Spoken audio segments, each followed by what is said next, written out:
Hi everyone, Alexandra Joe at Jupiter Returns here with your weekly astrology forecast for the week of May the 25th to the 31st, the last week of May.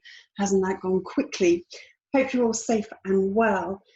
This is a week that I think is dominated by change, the themes of change, and I'll explain a little bit more about that. A big emphasis on the planet Mercury, and we're going to see some more of that going forwards as well. And I think one of the key influences, essentially, of Mercury is change. You know, Mercury has this agility. It's all about movement. And that movement can be very much about our minds, about our thinking. And so that's where we get this this term mercurial from, you know, to describe someone who is changeable in nature. And we find ourselves when there is a lot of mercurial energy around, as there is during Gemini season, with Gemini being ruled by the planet Mercury, that we feel our minds being stimulated. We feel a desire for change and variety and all of these things. So you may have felt and experienced an increase in the need for change in your own lives recently, and particularly after last week's Gemini new moon, which was very stimulating. So as we sort of move into what's happening at the beginning of this week, so Monday the 25th of May, and certainly for the next 2 days, so covering Monday and Tuesday, we have a really beautiful, helpful aspect that I've certainly already started to experience in my own life and the life of those around me. This is a connection between Mars up there in Pisces and Uranus in Taurus. Okay, so the first thing to recognize, this is a sextile aspect, which is essentially half of a trine, looks like that, like a kind of a star or a snowflake. This is essentially half of a trine. First thing to consider is we're at the phase of where we've just passed a new moon. So this is a very rich time for manifesting something, okay? Bringing something new into being. And when we combine water, which is Pisces, and earth, which is Taurus, we have this wonderful pliable substance. We have a moldable clay. These two elements blend beautifully together. They work very well together. They cooperate. And so we've essentially got a lump of clay now to work with. Okay, what are you going to turn that into? That's on your wheel now. How are you going to put your hands on there, which is a Gemini thing, the use of the hands, the pairs. What are you going to shape that into that's been infused by this beautiful Gemini new moon? So the connection of Mars and Uranus is very stimulating, and it's stimulating change, all right? Uranus wants freedom. It wants change. It doesn't like things being samey and stuck and stale. It's the revolutionary. It wants something radical. And it's all about the process of individuation that we go through in our life, of shedding the layers of conditioning that we receive throughout the process of our upbringing and coming into our maturity. And then what happens is we receive all this conditioning, then we hit our midlife and we want to shed it all back off again and find out what was buried, the true authentic person that's buried underneath all those layers of conditioning. And that's a peak process in the midlife transits. In your early 40s, the Uranus opposition can really facilitate that process of, I need to make a change. I need to do something radically different because I've lost touch with who I am. And so we witness this. It can often be displayed in very sudden ways of people making very drastic changes to their lives that seem to come from out of nowhere, from out of the blue. That's because Uranus has this very electrifying and very sudden energy. So what we're tapping into in these few days is the separating nature that Mars has. Mars rules cutting. It rules like the surgeon's knife. And essentially it's helping to cut ties to the past, to the old, to the something that's kind of a bit past its best, essentially, and freeing us up to explore and have an adventure and get out there and rediscover who we really are. And that's closely linked with our personal values, okay, which is the sign of, in the sign of Taurus is Venus ruled. So this is facilitating some of the Venus retrograde, you know, it's harmonizing that process that's taking place already. You know, have we moved away from what we find personally valuable, personally worthy, our own sense of self-worth? And is this aspect something that can help free us from that, so that we can get back to an authentic way of life that's truly honoring ourself and our self-love and our worth and our values? So it's really, really great energy. I'm really loving it. It's also going to stimulate our sense of inventiveness, our genius, you know, the genius mind. Uranus is the higher octave of Gemini. So where we've had all this mercurial energy, Mercury, you know, Gemini, Uranus energy is like Mercury on steroids, essentially. So it's even more of that, but it can create wonderful breakthrough ideas, okay, that allow us to free ourselves from something or allow us to authenticate in some way. So whatever area of your life you can kind of apply that to. Has there been a long, difficult challenge that you've had that you're now finding a way out of that you didn't before? You know, this is the kind of energy that can help bring that to you. So breakthroughs in personal empowerment. Mars is the warrior. It's how I defend myself. Are you the sort of person that's really good at doing that? Or are you the sort of person that needs a little bit of help to do that? Well, if you are someone that needs a little bit of help, then Uranus is on your side at this time, stimulating you to say, oh, to hell with what anyone thinks. You know, that's what Uranus is all about. Doesn't really conform. Doesn't really care what anyone else thinks. It's to hell with what anyone else thinks. It's time for me to stand up and do what's right for me, because I'm important. I have self-worth. I have self-esteem. All right. It's energizing our inventiveness. It's stimulating alternative ideas and inspiration. The separating influence of Mars there is giving us our freedom and stimulating the freedom-seeking nature within us, which helps us to cut cords to something that's holding us back. So it's kind of like this call to adventure, to stimulation and freedom. The part of the cycle that Mars is at this particular point in time is actually drawing into the balsamic phase of his cycle. So it's kind of pulling things to a close as he prepares to start a whole new cycle later on in the year.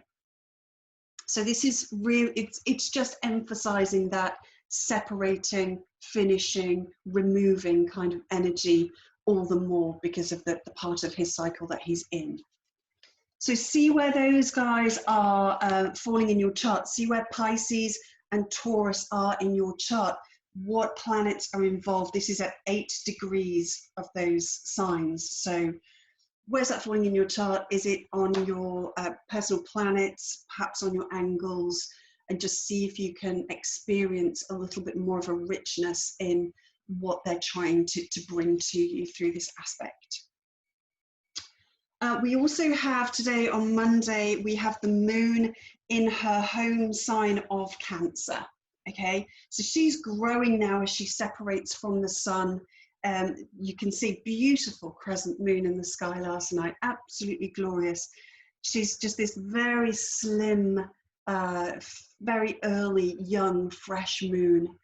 And in her home sign now, she's that bit stronger. So this is very fertile moon energy to work with. If you're really trying to bring something into being, this is a fantastic time to work with it and to really be clear about what it is you're trying to manifest. And hopefully you had the messages around that, around the new moon.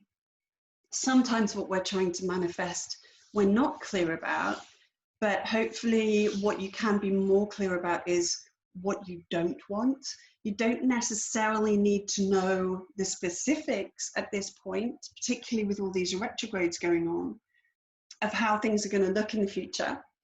But understanding how you don't want them to look gets you that step clearer. So even if it's just on that basis, then it's still supporting the manifestation process.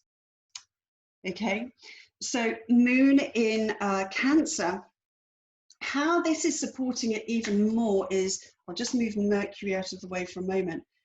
The moon is creating the exact same aspect to Uranus today, this morning, another sextile. This means with the sextile from Uranus to Mars, we have a trine from the moon to Mars, which just completes this beautiful triangle of potential. It's gorgeous. And this just taps us into, with a very strongly placed moon, this really, really taps us into this whole energy. So really pay attention to what's showing up in your life today. Monday is Moon Day. It's ruled by the moon. And that's going to give our intentions a real super boost, okay?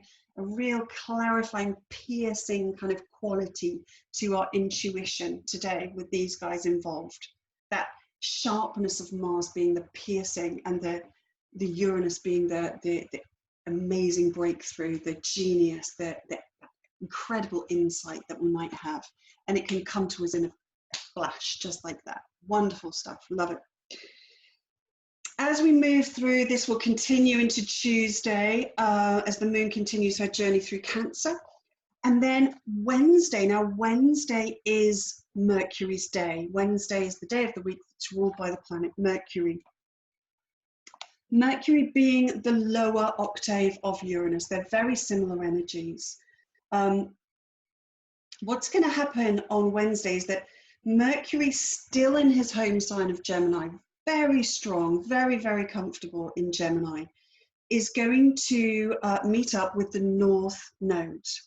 Okay, this is where we're starting to get pulled into fate, into destiny. Okay, the North Node is our forward direction. Okay, where we're heading towards our destiny.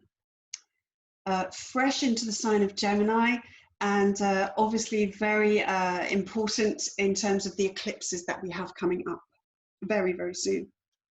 So overnight on Wednesday, Mercury will not only pair up with the North Node of the moon, but will also, that's taking place at the 29th degree of Gemini. So those that know a little bit about astrology will know the 29th degree of any sign is a little bit more potent. The first degree and the last degree of a sign have extra significance, kind of almost like a purer expression of that particular sign. So the fact that these two are meeting up at this degree, Mercury being the ruler of the North Node at this time, because the North Node is in Gemini, and Mercury being the ruler of the new moon cycle that we just started, okay, in Gemini, gives it so much extra emphasis and importance. So what we're doing here is we're capturing the Mercury vibe, and we're kind of infusing that, connecting it to where we're headed, what's our fate, what's our destiny. So this will be developments in communication. It could be a time where there's some real changes relating to our future. So paying attention to current affairs, world events, sort of Wednesday night and into Thursday, that's when we're going to see the changes of Mercury, the mercurial changes, all right? Changes in, and potentially quite big changes in terms of communication, in terms of early education. So Gemini rules, the Gemini-Sagittarius axis has a lot to do with education. Sagittarius is more the higher education stuff, the sort of university, you know, secondary stuff. Gemini is the early years education, so primary schools, preschool. It's about learning new skills, developing new skills. And it doesn't surprise me that we may have announcements, which is Mercury communication, about this area of life, which is already anticipated anyway. Local transport, the local area. Gemini rules our neighborhood. So again, there may be a change that's allowing us to increase activity within the local area. Certainly not the long distance stuff at this point. The South Node there in Sagittarius is really saying much less of the long-term stuff. You know, it's pretty obvious. You know, the last time the South Node was in Sagittarius was after the 9/11 attacks. And of course, we had this huge, huge change that's still with us now to long distance travel. The increase in security checks and all of these processes that we now have to go at when we embark upon a long distance journey were influenced by South Node at that time being in Sagittarius. And again, with South Node being back now, similarly, this is not a time to expect any kind of increase at all, much the opposite. But that the opposite side of that is an increase in focus in the immediate surroundings, in our neighborhood, in our community. And that's a really important thing. You know, Sagittarius is essentially globalization, all right? How we have created our society, you know, has become, you know, the world has become a much smaller place recently. And I think what the nodes being in these signs is asking us to do is to bring it down more to a local level. So less of the global emphasis, less of the shopping with the, you know, the big global corporations.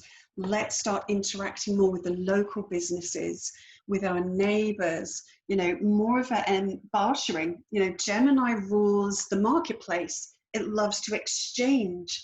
It loves to haggle. It loves to buy and sell and trade, okay? So this is a case of how can we change the way that we do these activities that's actually more in line with what we're trying to create in the future? Do we want a future where we do know our neighbors? They aren't just someone that, you know, you might nod to as they're popping out to, you know, heading out to work in the morning, and we never really develop much of a connection with. Venus retrograde in Gemini right now is really calling us into the local area and asking us to change, have a change of heart, have a change of value about that part of our life. So it's not just kind of, the local area isn't just this thing that we pass through on the way between home and work or home and a holiday destination. It's actually our world. It's become more of our world. So how can we interact with that more? What do we need to change about that world? And so the Mercury North Node conjunction is going to really, really support that. Also, it's going to help to clarify some of our thoughts and ideas that we're having about our future, whether that be on an individual level or on a collective level. You know, we have this beautiful opportunity right now. Many people do have this opportunity now of having the room to think. You know, we're not as caught up in the day-to-day grind as we have been. Certainly lots of people aren't. And that's giving people the chance to actually use their minds to reflect upon their way of life.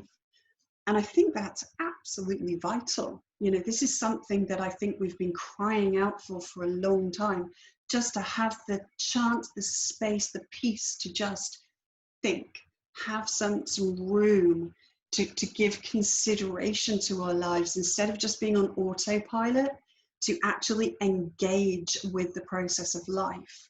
And I think that, you know, this combination of Mercury North Node at that anaretic degree of Gemini is really going to support that. So to try and give some consideration to where things might need to change, where things might need to move, and how you'd like them to be, play a part in how your life is going to be shaped moving forwards. All of the individual actions, this is Mars, the individual action that I take, they join up with, you know, Uranus is the ruler of Aquarius. This is the tribe, the collective.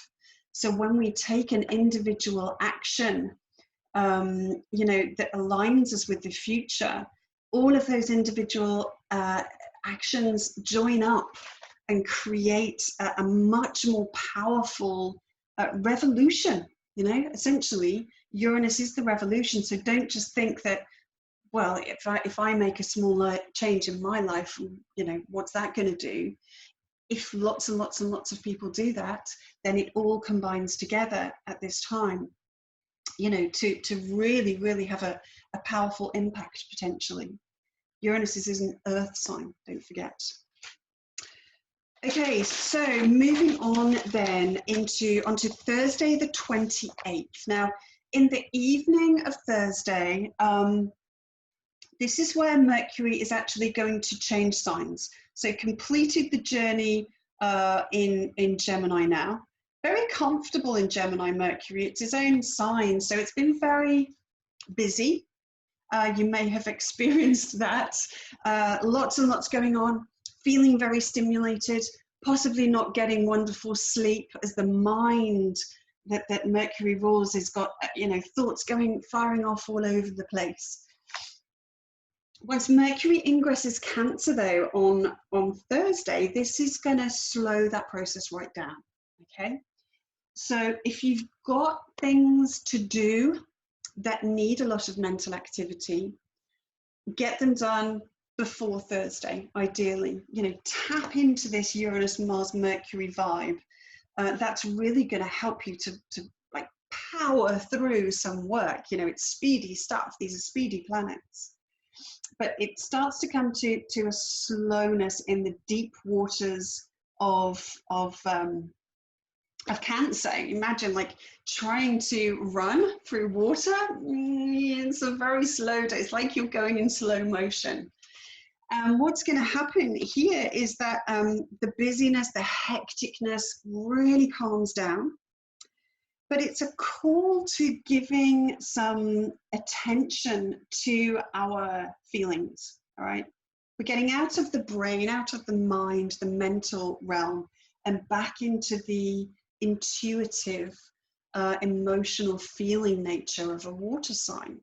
And this can really help to refine our feelings, because feelings are slippery things. They're in, you know, this is why the water signs deal with them. They're slippery things, and we can't always really articulate things. You know, we can sort of sometimes get a bit frustrated, and when someone sort of really wants to drill down to what it is you think about something, or give an explanation for something, you might say, oh, I don't know. I just know.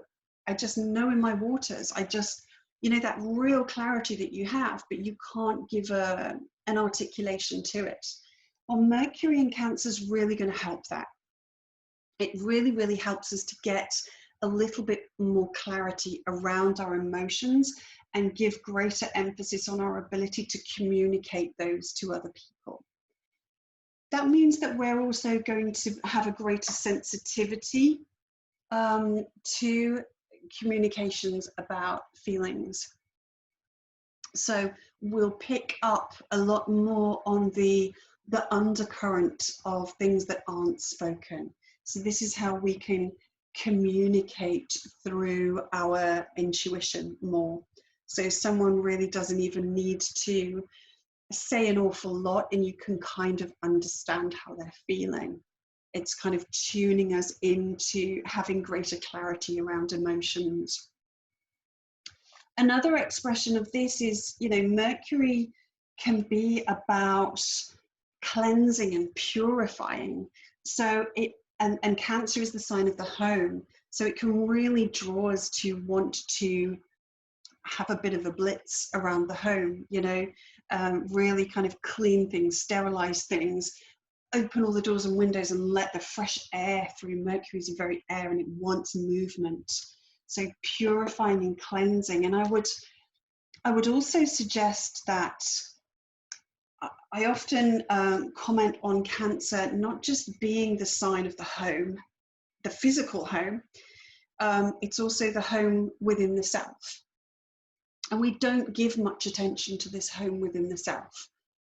And I suggest to my clients when they have stuff going on with Cancer, you know, consider that if a tornado came through and obliterated your home, your shelter, have you got a place that you can go to within the self that is as strong and resilient as the best home that you could want in that kind of circumstance?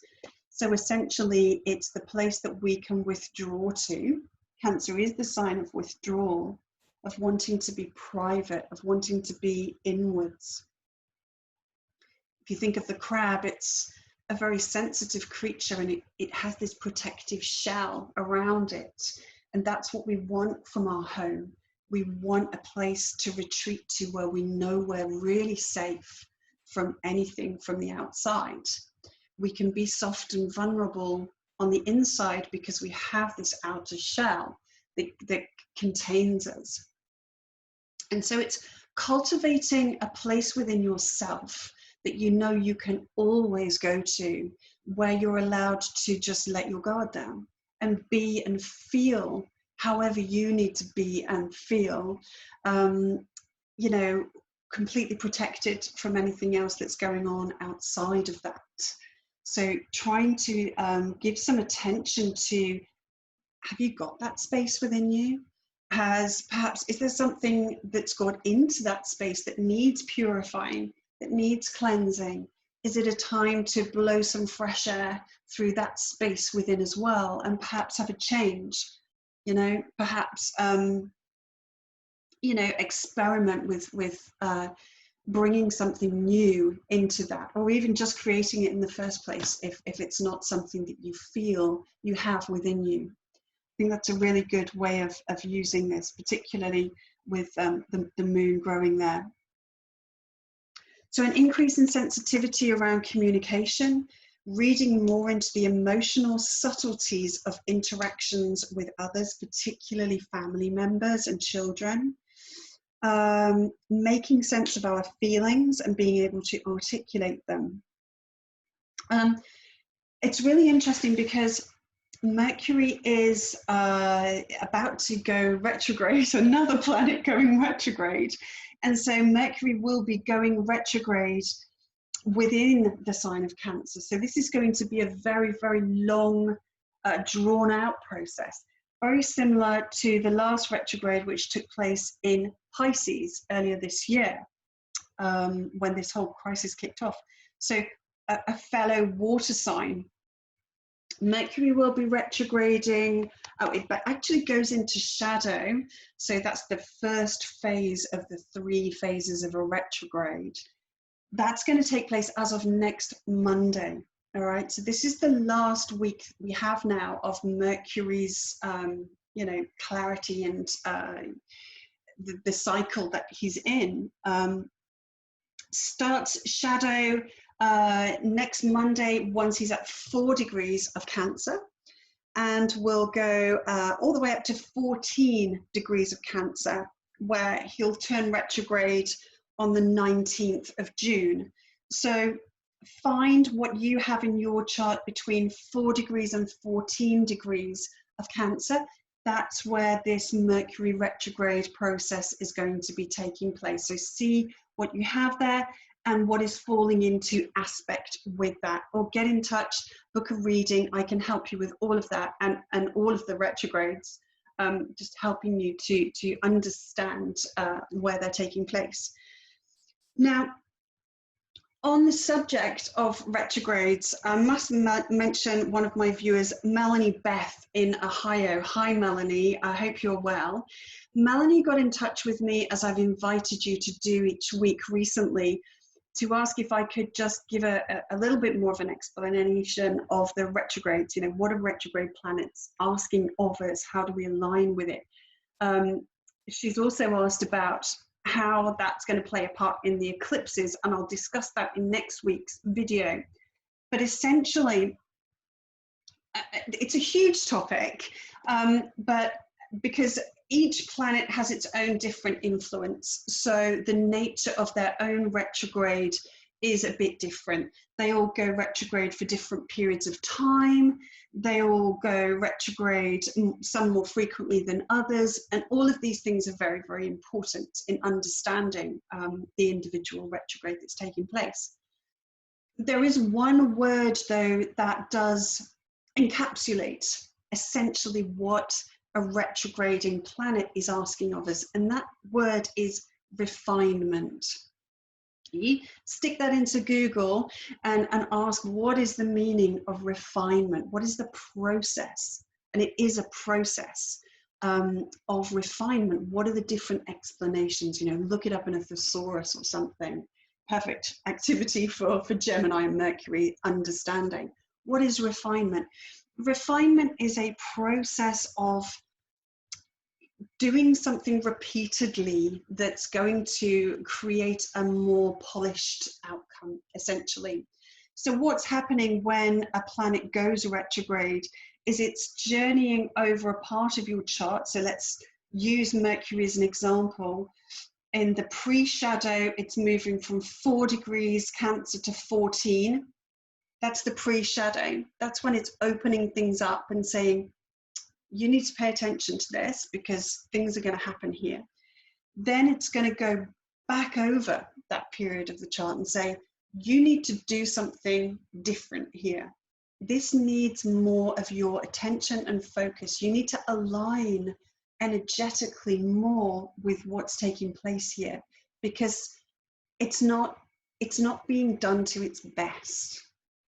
It needs just you being forced essentially to focus in on it. And so often what happens is that, particularly with Mercury, is that things don't go quite well out there in the world because we are being asked to go within and go through this process of refinement on a very personal, energetic level.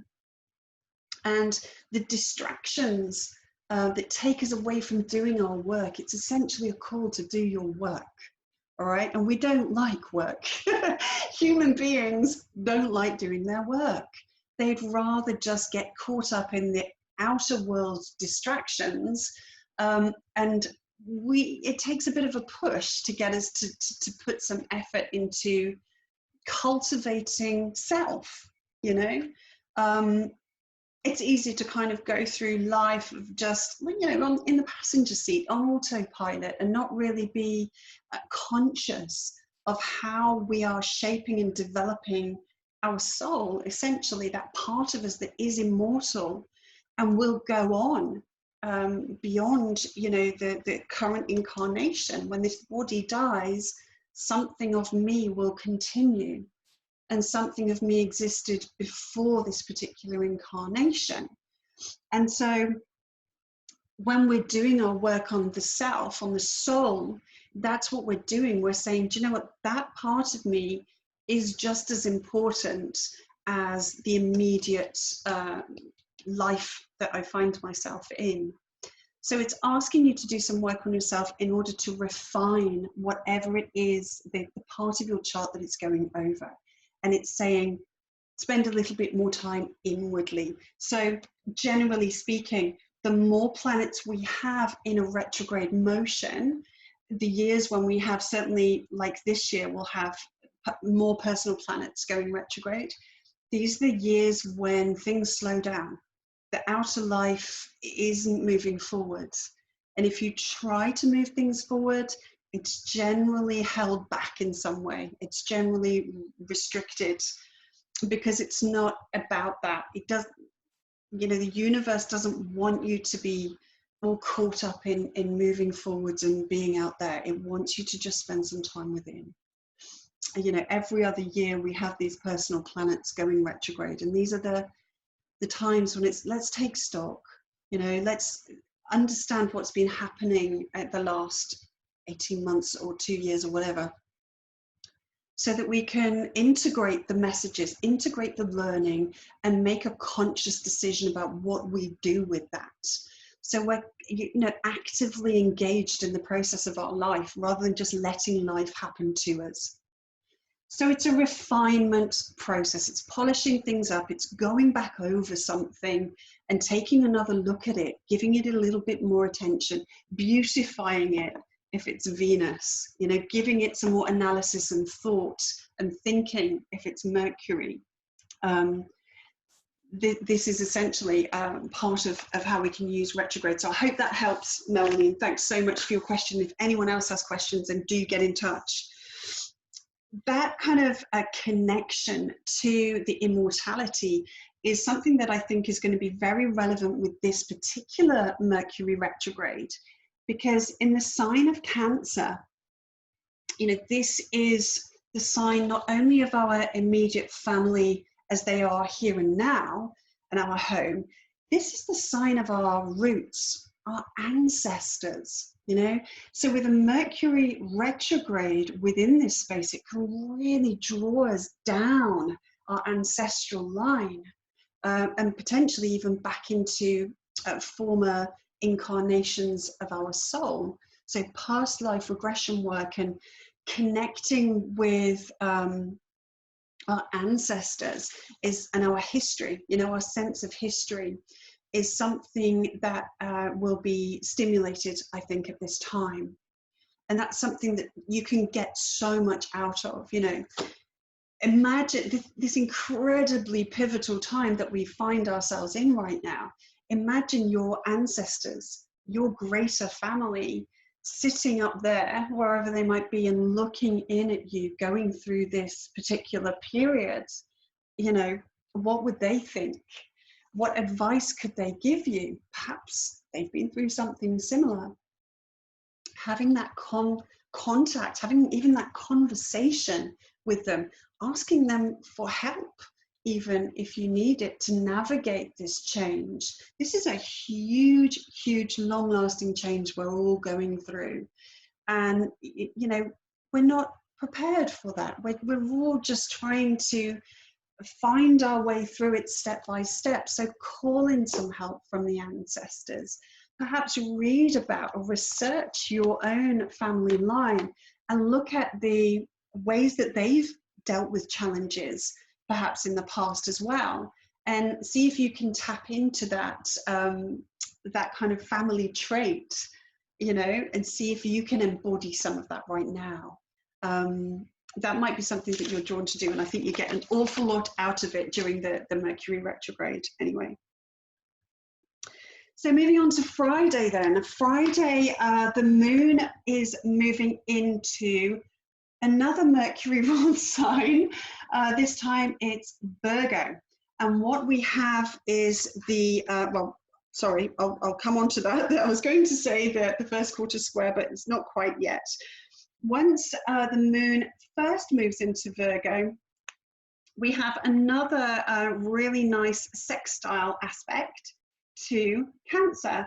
Again, we have this combination during the waxing phase of her journey, so more manifestation, more calling something into reality, again between an earth sign and a water sign, just like we had with Pisces and Taurus. So we've got this kind of repetition of that blending of water and earth and how we're shaping and creating and molding something into becoming. All right, so that's another really nice kind of repetition of that energy. What we have going on here, and why I think this is worth really noting is that this sextile aspect forms the basis of what's known in astrology as a yod. This aspect, this big elongated triangle, is called a yod. That's also known as the finger of God or the finger of fate, and it's kind of like this big arrow, you know, that goes right through the chart and says, here, here, here, pay some attention here. What's that yod pointing to? Well, mainly Saturn, all right? That's the closest connection, but also definitely within orb of the Jupiter-Pluto conjunction that we have going on as well. So this is, you know, a big kind of neon light saying, give some attention here. And what that's saying is, you know, we have Mercury, we have the moon in a Mercury sign, Virgo, moon, Mercury, and we have Mercury in a moon ruled sign, Cancer. So this is what's known as mutual receptivity, and that's going to strengthen this even more, give it more influence essentially. This is saying that the work that we're doing here with Mercury and Moon is really helping to create the shifts up here. And what are these shifts? I mean, we know this crisis began up there in Capricorn, with Saturn and Pluto coming together when the nodes were back in the signs of Capricorn and Cancer, triggering the eclipses. And we know that things haven't quite finished there yet. That process of unraveling the old ways, the old structure is coming apart. Slowly but surely, the influence of the planets is saying, this is the old way and it's not really how you need to be moving forward anymore. Don't forget, it was the South Node that was moving through Capricorn, bringing the eclipses there. And the South Node is all about letting go of the old, integrating the value from that experience, but essentially moving away from it. We've done enough of that now. We've done enough Capricorn. So this slowed down, long drawn out process of finishing and ending, that then asks us to consider, well, what do we want to integrate from the past, and how do we want to then move to the future, to the North Node? And these three planets are really tapping us into that. Pluto asking for an absolute crisis. Pluto and crisis go together like, you know, cheese and pickle. It's what they're all about. Pluto wants death and rebirth. It doesn't want anything to stay the same, and it won't allow anything to stay the same. It has to change. Where Pluto is, there has to be change. And the more you resist that change, it just means that the bigger the crisis that has to be provoked in order to stimulate that change process. And like I said earlier, people don't like change. You know, we don't like doing our work. We don't like doing the hard stuff that we know we've got to do. But it's time. You know, Uranus in Taurus wants us to revolutionize our connection to the earth, the use of the earth's resources. The globalization that we've experienced, the capitalist structure of Capricorn, the hierarchy, exploitation, these are the things that I believe we're being asked to radically change. Jupiter then is our belief, and our belief in this way of life, in this structure, is being radically changed as well. You know, did we believe that, you know, if we just do the hierarchy and we focus on the material gains in life, which is what Capricorn's all about, you know, the achievements in status and worldly goods, if that's really what we have our faith and belief in, that needs to change now. Jupiter is retrograding. And it's also asking us to change our faith and belief in, you know, authority, in the structure And we're getting this in bucket loads at the moment. The trust and faith in our leaders. Jupiter is the leader. It's the guru. He's the guy that says, I know what you need to do. Follow me. Follow my example. Can anyone really say right now that their leaders are examples of how they want to live their lives? I think we have a dearth of quality, which is another Capricorn thing. Quality, highly respected, another Saturn Capricorn thing. Leaders who have long-lasting qualities and also integrity. You know, this is really, really needed.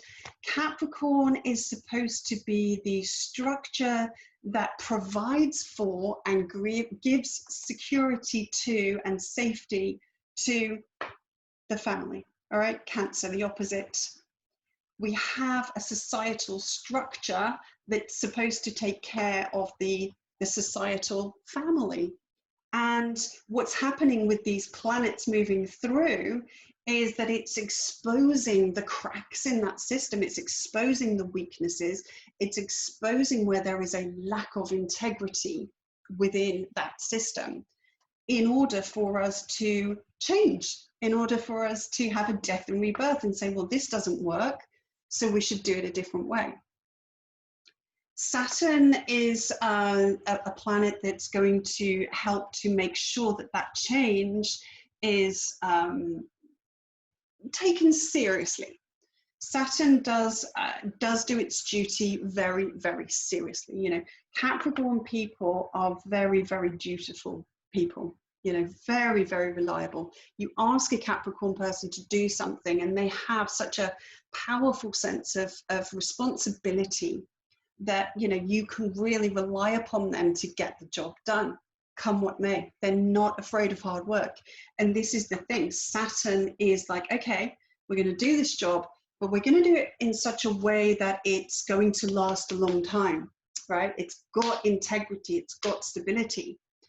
And so Saturn at this moment in time is kind of hopping in between the two as he retrogrades, the old way and the new way. Aquarius is the new. Aquarius is ruled by Uranus, all right? This is the future. This is the past. So Saturn's kind of bridging that and saying, okay, how do we move away from that, but in such a way that we form something that's even better as we move forward. So with this Yod aspect, it's really asking us to focus in on this stuff. And I think, you know, we will naturally do that. And again, using that Mercury contemplation as we have this big kind of pause that we're going through in our life, we've got the room to think about that. So give it some thought. This is a really important thing. You know, this is probably the most important and crucial pivotal time that we're going to live through in our lives, potentially. Certainly thus far, I would say it probably is. So that definitely warrants a bit of consideration and thought, and really getting to grips with what it is that we think. Again, this is Mercury moon. How do we analyze our feelings? How do we analyze our intuition? Our intuition knows that we cannot carry on the way we are. It's just fact. Like every single person on this planet knows we cannot keep consuming at the rate we are. We cannot keep working like we are. We cannot keep functioning in these kind of societal structures. It's just, we know it intuitively. So, okay, let's give some thought and analysis, Mercury, into how we as individuals can be part of doing things in a different way. So that's Friday, and I put a nice, neat question. Sorry if I ramble, but you know, I've got a lot of air in my chart. What needs to change in order to move out of the past and into the future? That is what that Yod configuration is essentially asking us. What needs to change in order to move out of the past and into the future? And if you need to call in on some ancestral help with that, do it. Saturday then is when we have the first quarter moon. This is going to be the emphasis for the weekend. So excuse me, when we have the first quarter moon, it's a challenge, okay? It's saying, it's called the crisis of manifestation. The new moon is when we set out an intention and we say, I'm going to go and make that happen. And when we have a square aspect from the moon and the sun, we have a challenge. It's like, okay, I'm going to see how much you really want it and ask you to prove yourself a little bit, all right? Because anything worth having, as we know, doesn't come easily. So we have to demonstrate to ourselves and to the universe how much we really want to make that thing happen. So often there can be a challenge, there can be a test. And test is a very mercurial thing. Mercury rules tests. So it is a test, and it's saying, you know, are you able to get over this kind of crisis, this hurdle that gets thrown in your path? Can you leap over that? Or is it going to, you know, smack you straight in the face? That's going to be the tell of this weekend. So it's a little bit tense for sure. You know, the quarter square moons are always a little bit tense. So we could have a little bit more tension to, you know, in the air in general. But really it's challenging you, it's provoking you to really, really consider what it is that you're setting out to achieve, and see if you've got what it takes. And I'm sure you have.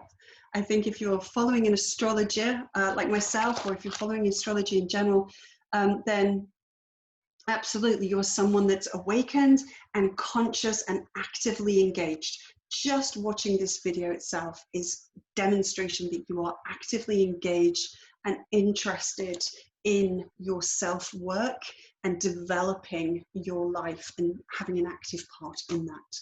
And all power to you. I hope that was of use to you. I hope it stimulated some thoughts and perhaps even some feelings within you, and given you a little bit of direction as to how you can move through this week. Next week, things are going to be a little bit different. We're moving back into eclipse season. So next Monday's forecast, what I thought I would do, and this will also help to give further clarity to Melanie's question. I'm going to be doing an eclipse special because we're actually moving into 3 successive eclipses. The next 3 major lunations will now be eclipses. So I'm going to do a special episode on Monday that will carry us through that period. And then I'm going to be setting a really good example, taking some time out with those eclipses just to do some of my own work, because I can get too distracted in helping other people with theirs and I forget about doing my own.